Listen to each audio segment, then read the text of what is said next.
Hello, do you have MS? Who knows? How do you know? What are some of the symptoms? Hello, and welcome back to MS Journey with Christopher. Today, I'd like to talk a little bit about diagnosing MS and what goes into that. I follow quite a few groups on social media, and this question pops up time and time again. Do I have MS? These are my symptoms. Who else has similar symptoms? Well, sometimes diagnosing MS takes a while. For me personally, it took a little while, but it came rather quickly, my actual diagnosis, when we got down to it. So I'm going to go over a little of the overview and things that come along with diagnosing MS for anybody that might be curious.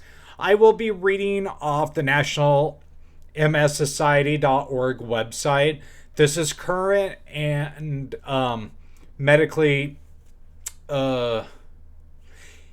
important information, I guess. I'm not sure where I was going with that, how I was going to put it, but this is all current medical MS research, diagnosis, overviews, everything we're going to go over.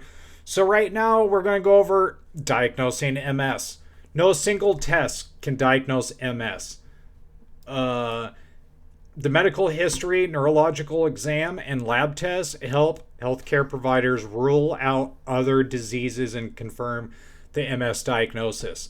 So by this, you're going to go through a lot, not just blood tests, labs. You might go through MRIs and lumbar punctures, plus other extensive, because there's a lot of things that neurologically can be happening that mimic MS. So they need to basically go over things like they sent me in for MRIs that were pain induced and x-rays. They're like, oh, let's check your lower back. Let's look for something wrong. Where's my pain coming from? There was no regular MRI with and without contrast showing lesions in my back and brain. So once I got those, then I got sent to a neurologist. That's when I was quickly diagnosed. So that's what I want to say to everybody is anybody watching, it's very frustrating and you go through a lot and it's scary. I know this firsthand. So we're going to read a little bit from this. Timely and accurate diagnosis. There are many possible causes of neurological symptoms. When MS is considered as a potential diagnosis, other causes must be excluded. Through the tools and tests outlined below, before an MS diagnosis is considered definitive. While this process of exclusion may be quick for some, it can take much longer. That's what I heard. That's what I heard from my neurologist. I felt extremely lucky. However, there's a lot of people that go through a lot. With repeat testing sometimes needed, making the diagnosis of MS as quickly and accurate as possible are important for several issues. You're living with the frightening and uncomfortable symptoms and need to know the reason for your discomfort. It might be MS, it might not. Like I said, you might not even have a neurological issue. So these are things that really need to be looked at. I had some scary stuff going on, which many of you out there do or have currently.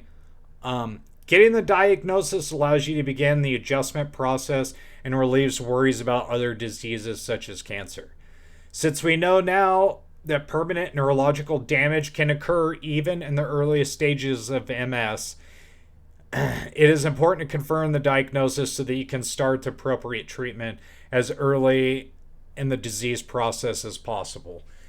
See, if I would have been diagnosed about 2 years earlier, it's what if, woulda, coulda, shoulda, so to speak. There's a big possibility that I might walk normal. I might walk with a cane intermittently during flare-ups.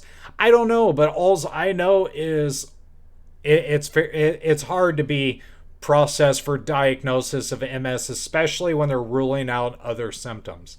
And it can become very, very frustrating. People that just want to see a neurologist or get a confirmation of having their disease. You may or may not have. So there's a criteria for diagnosing MS. And this is what I found out, and it takes some time. At this time, there are no symptoms, physical findings, or laboratory tests that can, by themselves, determine if you have MS. The doctors use several strategies to determine if you meet the MS diagnostic criteria. In order to make a diagnosis of MS, the physician must. These are 2 or 3 things here that this is why it may take some time.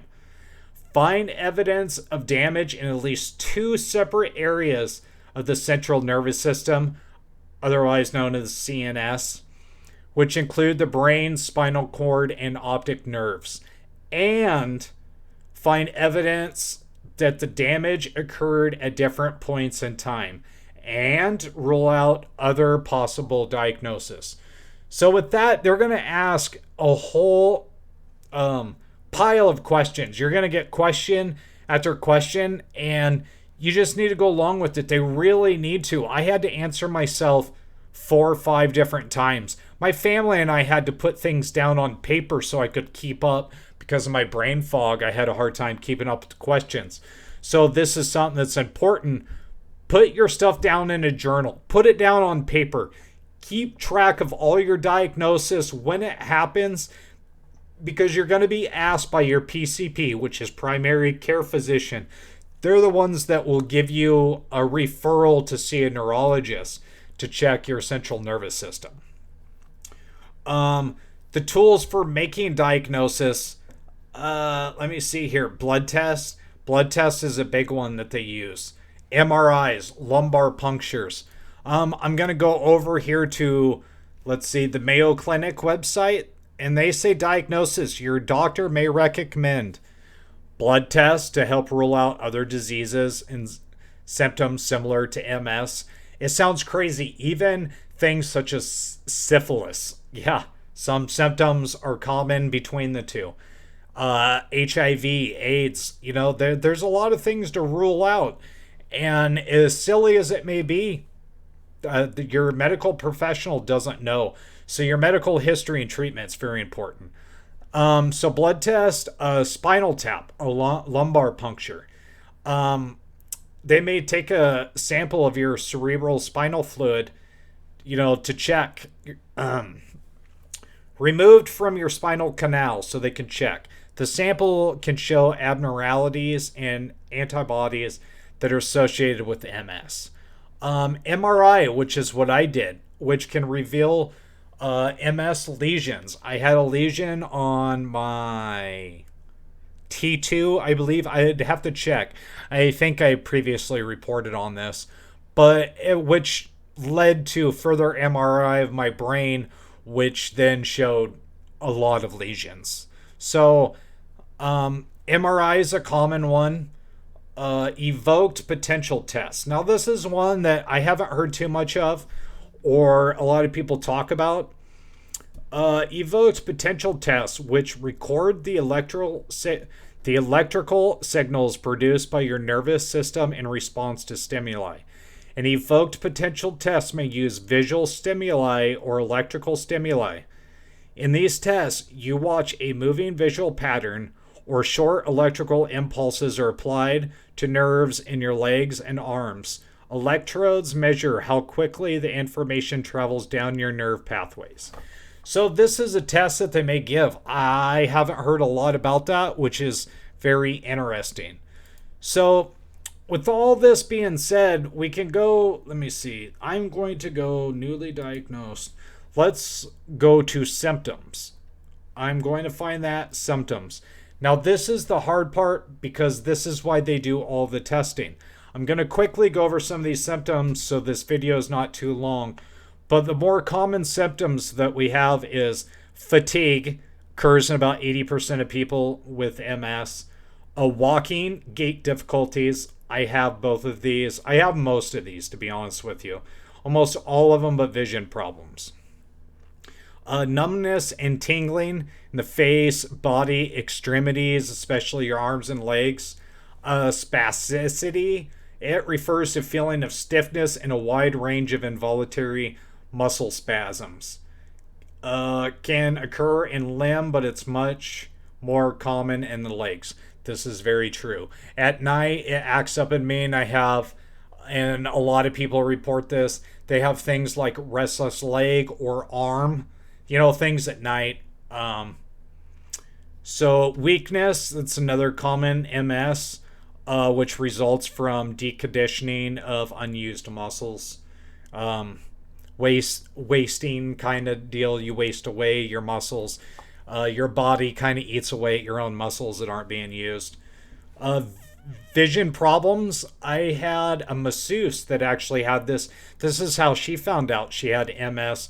Is she was temporarily blinded. So that's pretty common. Onset of blurred vision, poor contrast, or color vision. A pain on eye movement can be frightening and should be evaluated promptly. Now they might, you might go through a lot of tests for that. They I also want to say all these tests, they have to treat them all separately. So all these that are side effects of MS aren't just treated on disease modifying treatments, DMTs. A lot of these are tackled separately. Like most of us are all on multiple medications. Dizziness and vertigo. People with MS may feel off balance or lightheaded, or much less often have the sensation that they or their surroundings are spinning. Vertigo. Now, I get this and it's crazy. My uncle gets this and he's sick for days. I get it and it's real quick. I'll move my head too fast, too quickly from one side to another, and then I don't know what side's up, what side's down. Sometimes I snap out of it in mid-fall, but usually it's not until I hit something and literally ground my body that I snap out of it. Bladder problem, bladder dysfunction, which occurs in at least 80% of people with MS, can usually be managed quite successfully with medications, fluid management, and intermittent self-catheterization. Now this, a lot of people have. I have this problem. A lot of these tests, you have to see a specialist. Sorry, I can't speak today. You have to see, and a lot of the testing, even after insurance, can cost thousands of dollars. So mine's kind of undiagnosed, and as a lot of other people. So definitely searching for issues, talk to your doctor. Sexual problems, very common in the general population, including people with MS. This is something, I've dealt with for several years. A lot of people, it's embarrassing, hard to talk to your doctor. I tried talking to my doctor several years about this before I was diagnosed with MS and literally got laughed at. So it's kind of hard to, bring up certain problems. Bowel problems, constipation is a particular concern among people with MS, as is a loss of control of bowels, which I've heard from people that have that problem. There's an app that you can keep on your phone that looks for public bathrooms everywhere you go. It's great. I suggest people look into that. Pain and itching. Pain syndrome are common in MS. In one study, 55% of people with MS had clinical significant pain. At some point, almost half the chronic pain. This comes along with the territory. Muscle spasms cause the majority of my pain. Wasting away, not being able to use my muscles properly, so they start hurting, like shrinking. All this is an issue. Cognitive changes. It refers to a range of high-level brain functions affected in more than 50% of people with MS. This is a hard one because it's different for everybody and it goes up and down. I got to a problem where owning and running a business was almost impossible for me to keep up. You have a lot of questions, and after like just a couple questions, when I have like brain fatigue and things like that, I'm just blown out of the water. I can't even ask them because my brain just stops processing. And I think that's a lot for a lot of people with cognitive changes. Emotional changes. This is one that I've dealt with personally, and it's hard. A lot of people have emotional changes.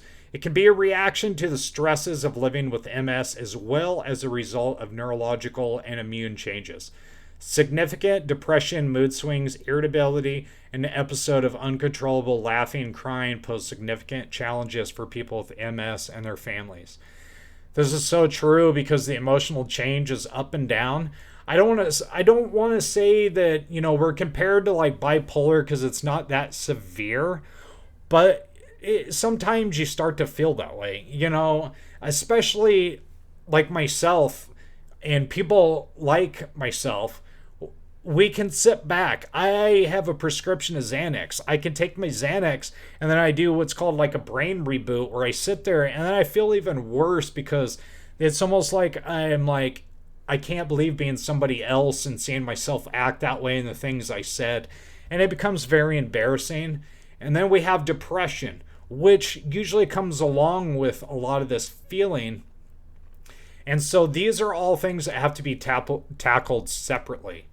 Now, other problems here, there's a lot of other ones. Less common symptoms are speech problems, swallowing problems, tremors, seizures, breathing problems, and hearing loss. So, with all these issues comes severe issues. Treatments might be hard for you.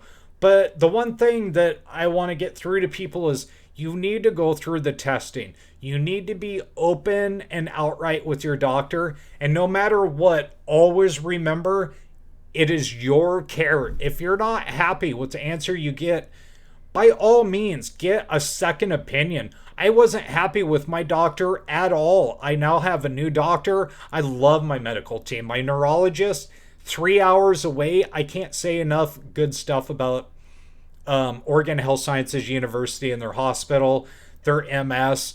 One of my overseeing doctors was Dr. Bernard. No, I'd have to look up his name, but I'm sorry as I end this. But they're like the leading doctors of the MS, sciences for Oregon and surrounding for the Pacific Northwest and the West Coast. So I feel great, but I had to go through a few years of questioning my doctors, questioning my neurologist, bad tests. You have to deal with sometimes some people's bedside manner aren't the greatest. But whatever you do, it's up to you and your care. And you need to work at it the best you can and try to come up with the reasoning behind your problems. And it can be scary. And everybody knows this. And I trust that you'll do the best. So by all means, please see your doctor. Talk to them about the problems you're having. Don't wait. It could be too late by the time you find out. So with that being said, have a great day and a happy new year.